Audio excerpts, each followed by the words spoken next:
Lalu benarkah pemberian amnesti kepada para penghina Jokowi adalah sinyal kuat Prabowo mulai menjauhi Jokowi?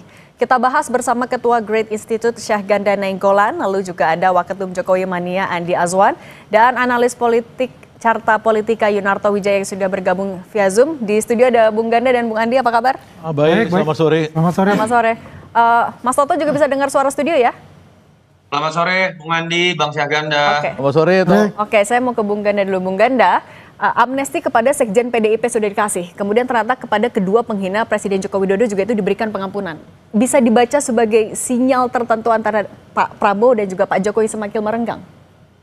Ya kalau merenggang itu relatif ya menurut saya. Tapi kan kita pertama perlu mengapresiasi langkah Presiden 08 di bulan 8 ini, ya kan, untuk mengkoreksi bahwa kita ini sudah terlalu jauh konflik-konflik sosial yang terjadi di masyarakat kita selama 10 tahun belakangan ini, khususnya ada ribuan korban termasuk saya yang dipenjara ya karena kasus mengkritik undang-undang Omnibus Law waktu itu, dan kasusnya belum selesai. Misalkan Jumhur Hidayat yang masih di Mahkamah Agung ya, kita dihukum beberapa orang karena mengecam undang-undang Omnibus Law, tapi kita kemarin sudah menyelesaikan 1.000 orang. Tadi malam kita rapat aliansi ini persoalan Tapol-Napol, dan sebagiannya itu 210 orang sudah saya serahkan kepada Profesor Dasko, yang dalam hal ini meminta saya merapikan nama-nama itu dan kasusnya apa.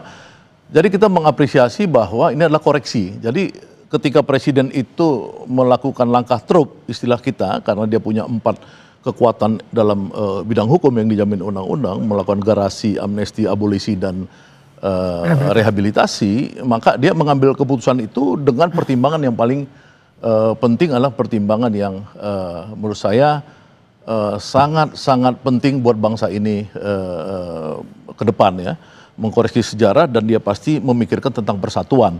Nah, apakah persatuan itu seperti yang tadi Pak Menteri Hukum sampaikan, apakah persatuan punya konsekuensi ya, bahwa kemudian ada pihak-pihak yang sakit hati ya, kemudian menjauh misalkan, itu urusan lain, tapi ya itu kan dikembalikan kepada pihak-pihak. Tapi Anda melihat ada konsekuensi itu kepada hubungan antara Pak Prabowo dan Pak Jokowi? Ya kalau Pak Prabowo kan tidak mungkin mengeluarkan kartu trufnya memberikan satu amnesti kepada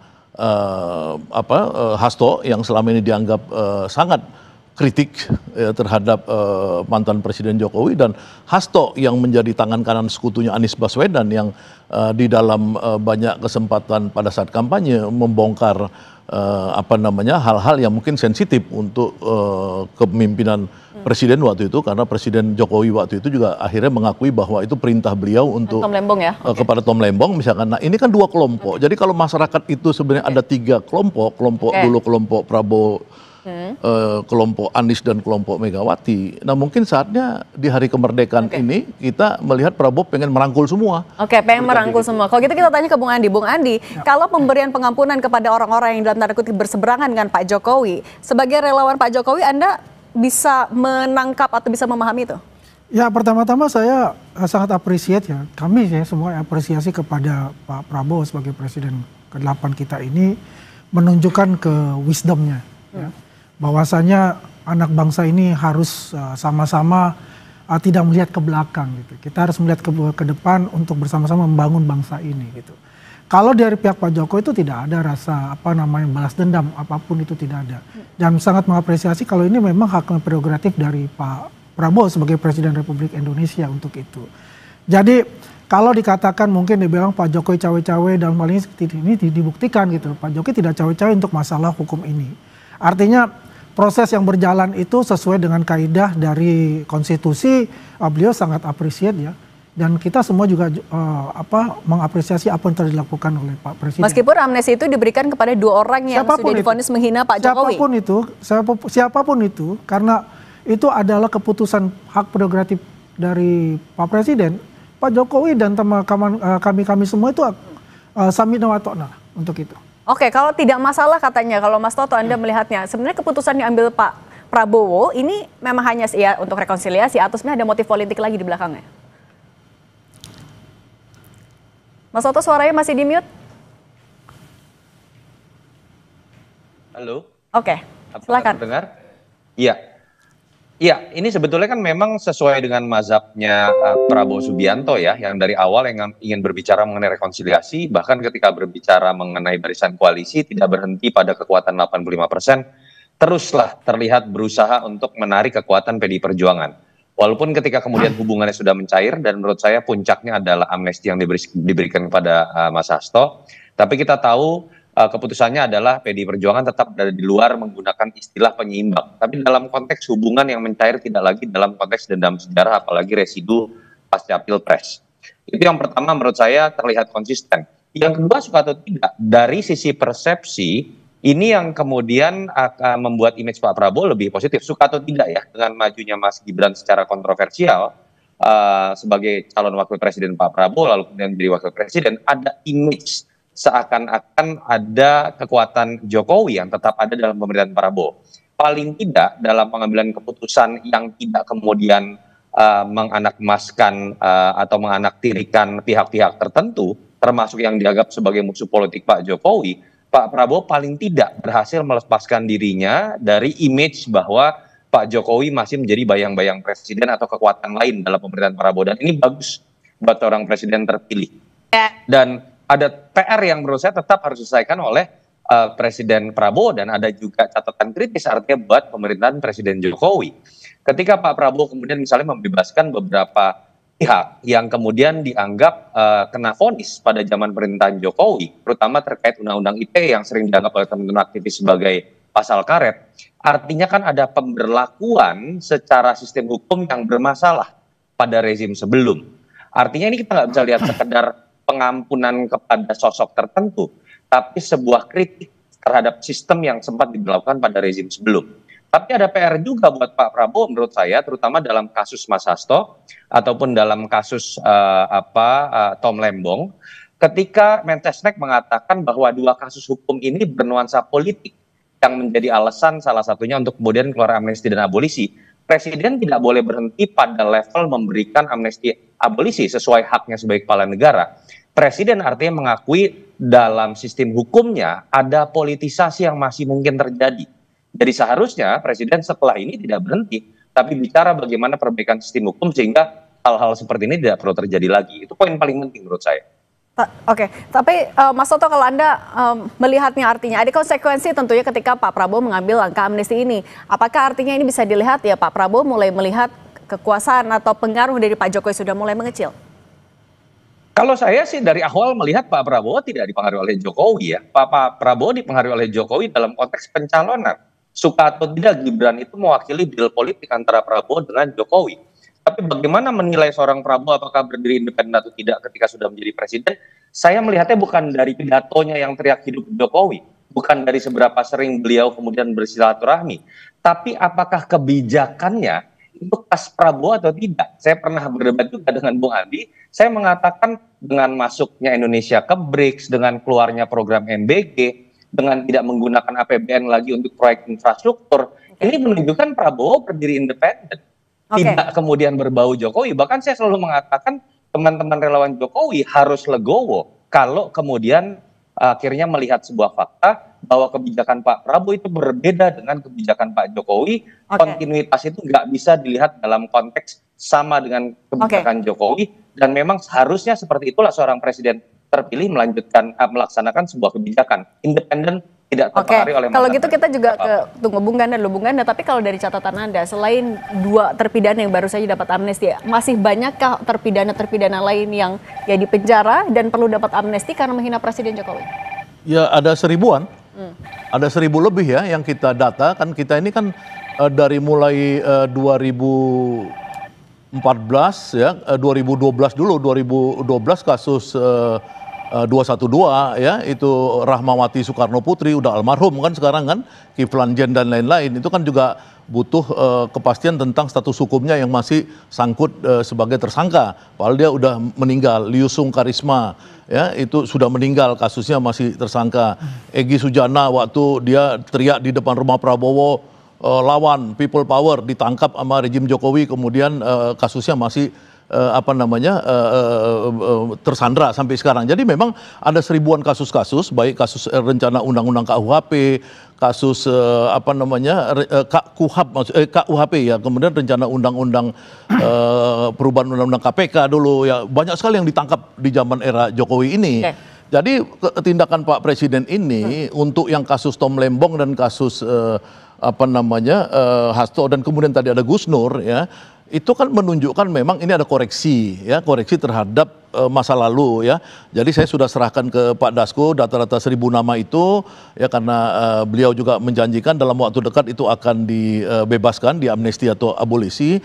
Nah, jadi memang kita melihat bahwa Presiden ini bisa jadi dia sudah menunjukkan kepada Pak Jokowi ya bahwa langkah ini mungkin menyakitkan Anda ya kan, karena Anda itu adalah bagian daripada orang-orang ini terpenjara. Seperti saya kan nggak ada kesalahan, cuma mengkritik undang-undang Omnibus Law, kenapa saya dipenjara misalnya gitu ya. Kayak 1.000 orang lebih yang artinya masih penjara dan menunggu. Bukan, enggak, sebagian masih nyangkut. Seperti Jumhur tadi kan nyangkut tuh di Mahkamah Agung. Egy Sujana kasus dia makar itu nyangkut. Rahmawati Soekarno Putri nyangkut. Itu kan banyak orang-orang yang dia itu tidak bisa jadi komisaris, ya kan, kalau ada yang tidak bisa jadi kerja di pemerintah, kalau dia urus SKCK apa segala gitu. Ini memang harus diselesaikan menurut saya. Oke, kalau akhirnya mereka semua diberikan pengampunan oleh Pak Prabowo, kalau dari Anda relawan Jokowi, apakah Anda rela? Tapi jangan dijawab dulu Bung Andi. Kita akan kembali saat lagi, tetap bersama kami di Kompas Petang. Teman kami ada Bung Ganda, Bung Andi dan juga Mas Toto. Saya lanjutkan ke Bung Andi. Bung Andi, 1.000 lebih nasibnya masih digantungkan. Ini mereka orang-orang yang menghina Pak Jokowi loh, menghina Pak Jokowi. Kalau misalnya semuanya kemudian dikabulkan dapat pengampunan, Anda sebagai relawan rela? Jadi begini, mesti kita pilah-pilah nih, menghina Jokowi seperti apa gitu. Apakah menghina pemerintah atau menghina Pak Jokowi kan gitu. Tapi kalau secara keseluruhan itu, kembali lagi yang saya katakan, itu adalah hak prerogatifnya Pak Presiden. Tapi pasti melalui telah-telah ya, secara komprehensif. Masalah-masalah yang terjadi itu seperti apa, vonisnya itu seperti apa, prosesnya sudah sampai mana kan itu. Pasti ada melalui telah-telah itu. Apapun yang itu yang dilakukan, kalau itu masih dalam jalur konstitusi dan undang-undang, ya, Pak Jokowi itu adalah orang yang sangat taat hukum untuk itu. Beliau pasti akan menerima itu karena bukan dia sebagai presiden sekarang ini. Yang presiden adalah Pak Prabowo kan. Jadi artinya apapun yang Pak Prabowo lakukan, Pak Jokowi pasti akan membackup untuk itu. Tapi kan ini adalah sebuah hak yang digunakan Pak Prabowo. Artinya sebenarnya Pak Prabowo juga punya pilihan untuk tidak melakukan itu. Ya itu kan saya bilang tadi, itu melalui telah-telah yang sangat komprehensif ya dengan tim hukum beliau kan. Jadi artinya apapun yang telah diputuskan itu adalah yang terbaik ya menurut Pak Prabowo untuk itu. Dan Pak Jokowi sebagai mantan presiden itu pasti akan mengerti tentang itu, pasti juga akan mendukung semua keputusan-keputusan dilakukan oleh Pak Prabowo. Oke, melalui jalur yang sudah semestinya dilakukan. Oke, kalau dari kubunya Pak Jokowi katanya mendukung Bung Ganda, tapi sebenarnya ini adalah keputusan yang didiskusikan dulu nggak dari Pak Prabowo kepada Pak Jokowi? Waduh, saya nggak ngerti ya, Cuman kalau saya ditanya sebagai pengamat ya, saya pikir ini adalah sikap yang paling tidak diinginkan Pak Jokowi tentunya ya, karena Pak Jokowi kan dari awal itu terlihat bahwa ama Hasto itu begitu mengalami tekanan ya, karena Hasto selama di luar itu terus menyerang Pak Jokowi. Nah itu mungkin tuntutan 7 tahun itu untuk Hasto, tuntutan 7 tahun untuk Tom Lembong, itu kan sesuatu yang di luar akal sehat menurut saya ya, yang itu tidak terkait dengan Prabowo. Karena apa tidak terkait dengan Prabowo? Karena Prabowo mau koreksi kan gitu dengan ini. Nah terkait dengan siapa? Ya menurut saya pasti dengan Jokowi ya kan. Tapi apakah Jokowi terima atau enggak misalnya gitu. Ini aja, sekarang kalau Jokowi enggak terima dia boleh mundur dari rejim Prabowo kan gitu ya kan. Kan itu aja sebenarnya pilihannya kan. Sekarang kan udah kelihatan rekonsiliasi itu artinya apa sih? Arti rekonsiliasi adalah Pak Prabowo pengen merangkul Anies dan merangkul Megawati. Kan gitu. Ini mau dirangkul nggak? Itu aja pertanyaannya. Kalau mau merangkul PDIP dan juga Anies, nah Mas Toto, jadi sebenarnya apa pesan yang mau disampaikan Pak Prabowo ke Solo, Mas Toto? Saya nggak tahu ya kalau pesan. Saya lebih melihat begini, paling tidak Pak Prabowo semakin menegaskan bahwa salah pandangan yang mengatakan bahwa Jokowi itu masih menjadi bayang-bayang saya, bahwa saya masih ada di bawah bayang-bayang mantan presiden. Saya sebelumnya dari awal sudah melihat sebenarnya dari sisi kebijakan Pak Prabowo sudah berdiri sendiri. Ini khasnya Prabowo, bukan Jokowi, kebijakan yang sangat berbeda. Di sisi lain misalnya dalam konteks PDI Perjuangan, Pak Prabowo terus membangun komunikasi. Pertemuan misalnya dilakukan pada bulan April juga dilakukan dengan Ibu Mega. Artinya kan tidak serta-merta yang dianggap sebagai musuh politik Jokowi itu kemudian menjadi musuh politik Prabowo juga. Dan puncaknya adalah kebijakan amnesti, abolisi, bukan hanya terhadap Tom Lembong dan Hasto, tapi bahkan pihak-pihak yang dianggap menghina Presiden Jokowi pada saat pemerintahan Jokowi, kemudian juga dibebaskan. Poin paling pentingnya menurut saya adalah dia ingin menunjukkan bahwa dia mengambil keputusan sendiri. Jadi nggak perlu lagi ada pertanyaan misalnya keputusan abolisi dan amnesti ini apakah berdiskusi dengan mantan presiden, karena memang seharusnya tidak perlu dilakukan. Nah, okay. Siapapun yang terpilih itu tidak boleh kemudian dalam pengambilan keputusan bergantung pada mantan presiden. Dalam konteks persahabatan, dalam konteks silaturahmi, tentu saja iya. Tapi poin paling penting gini loh, saya ingin mengatakan, saya berharap Pak Prabowo bisa konsisten ya. Apa yang dia lakukan secara yang diapresiasi oleh masyarakat dalam konteks pengampunan terhadap tahanan yang berbau politik, itu juga bisa dia berlakukan ketika kritik dilancarkan kepada dirinya. Ini jadi sangat penting buat legacy Pak Prabowo yang kita tahu, terutama buat teman-teman aktivis ya, termasuk Bang Jaganda lah. Pak Prabowo sering diidentikan dengan masa lalu. Dan diidentikan masa lalu itu ketika berbicara Orba anti kritik. Lalu kemudian berbicara hal-hal yang menjadi beban Orba. Apa yang dilakukan hari ini paling tidak menghapus sebagian stigma itu, tinggal pembuktian ke depan ketika ada yang mengkritik dirinya, menghina dirinya, apakah perlakuan yang sama sebagai seorang kepala negara dalam respon bisa terjadi juga atau tidak. Oke, saya mau ke Bung Andi tadi melanjutkan dari pernyataan dari Bung Ganda. Kalau misalnya mau merangkul PDIP dan juga Anies, artinya Pak Jokowi ditinggalin dong. Melihat itu nggak? Nggak juga. Saya tidak melihat itu. Itu bukan sifatnya Pak Prabowo. Pak Prabowo yang merangkul semua kok. Kan dikatakan rekonsiliasi nasional. Siapapun anak-anak bangsa itu diajak untuk bersama-sama membangun bangsa ini gitu loh. Meninggalkanlah, kita kalau lihat jangan lihat spion ke belakang terus, kita fokus ke depan untuk pembangunan kita gitu. Tapi kan yang rekonsiliasi adalah musuh-musuh politiknya Pak Jokowi. Ini kita jangan katakan ini musuh ya Mbak. Ini hanya rivalitas secara politik. Secara pribadi tidak ada Pak Jokowi itu memusuhi musuh adalah musuh, tidak. Ini adalah rivalitas politik. Tapi dalam hal bagi satu kesatuan anak bangsa, ini ada satu yang diorkestrasi oleh Pak Prabowo gitu loh. Jadi Pak Jokowi pasti juga akan lega, kok nggak ada masalah untuk itu. Itu adalah udah haknya Pak Presiden. Mau rekonsiliasi meskipun di situ isinya ada ya orang misalnya ada PDIP, ada Anies, nggak masalah. Nggak ada masalah itu. Saya mungkin mau ngasih masukan nih ya kepada teman-teman sebagian, saya nggak katakan semua. Mas Soto maaf boleh di-mute dulu, Mas. Oke, kalau gitu Bung Ganda, iyakah, bisakah kalau Anda kacamata sebagai juga dari relawannya Pak Prabowo, mungkinkah ya Pak Jokowi akan bisa rekonsiliasi dengan orang-orang itu di dalamnya?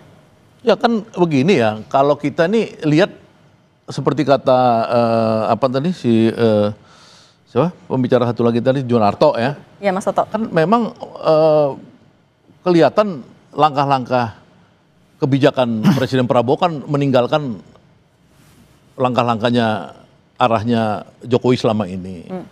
Tapi kan kemudian yang orang meragukan selama ini apakah dia bisa mengambil sikap menjaga jarak untuk kasus-kasus politik yang menyangkut lawan-lawan politik, ya seperti kasus Hasto, kasus Tom Lembong ini kan menunjukkan Prabowo ngambil sikap. Ini sikap gua, pribadi gua. Nah, artinya di sini dia saya lihat meninggalkan Jokowi, ya kan. Tapi apakah kemudian secara total kita nggak tahu, ya. Tapi menurut saya ada kebutuhan Prabowo sekarang untuk melakukan rekonsiliasi yang besar. Karena apa? Karena Prabowo mengalami tantangan dunia yang sangat besar, ya ketika dia berhadapan dengan Donald Trump, ya yang berhadapan dengan negara-negara besar lainnya. Dia butuh satu kekuatan semesta Indonesia ini di bawah dia. Dia nggak bisa gara-gara ada Presiden Jokowi nggak suka sama Mega, nggak suka sama yang lainnya, Anies apa segala, kemudian itu dibawa sampai sekarang. Enggak. Menurut saya memang Pak Jokowi harus insaf juga, jangan terus-terusan pengen mempengaruhi, menginfluence Prabowo. Kalau menurut saya cukuplah Gibran dititipkan kepada Prabowo, sisanya udah kayak SBY aja, nggak ikut campur lagi cawe-cawe gitu loh. Oke, kalau Mas, artinya kalau cawe-cawe lo Bang Ganda. Ini kan pandangan politik. Silakan Mas Andi ini kan. Mas Soto, artinya kalau dari mendengar penjelasan dari Bung Ganda, apakah ini artinya ya Prabowo bilang dadah Jokowi? Singkat saja. Bukan dadah ya, saya berdiri tegak independen. Jadi jangan ada cawe-cawe. Saya nggak mengatakan Pak Jokowi akan cawe-cawe juga. Saran saya minimal deh kalau kita nggak mau kemudian berspekulasi macam-macam tentang Pak Jokowi, teman-teman relawan sebagian jangan terlalu berbicara hitam putih. Ini contoh ya, Sylvester itu sering loh dalam diskusi tentang forum pemakzulan, tentang memberikan masukan, analisisnya langsung dikaitkan dengan yang kalah pemilu, yang sakit hati. Hal-hal itu yang membuat nama Pak Jokowi semakin jelek ketika Anda berbicara sebagai relawan Jokowi. Karena pada kenyataannya Prabowo sangat menyukai rekonsiliasi. Yang tadi Bang Syahganda katakan memang modal dasar dalam situasi global yang tidak mudah. Kalau stabilitas politiknya rapuh, kalau nambah musuh, itu akan menjadi beban buat Presiden Prabowo. Itu yang menurut saya harus jadi catatan buat teman-teman relawan Jokowi. Sebagian, saya nggak katakan, semoga Bung Andi bukan termasuk diantaranya. Oke, terima kasih kalau gitu Mas Toto, Bung Ganda dan juga Bung Andi sudah berbagi bersama kami di Kompas Petang. Saya salut semuanya. Sore Mas Toto. Terima kasih.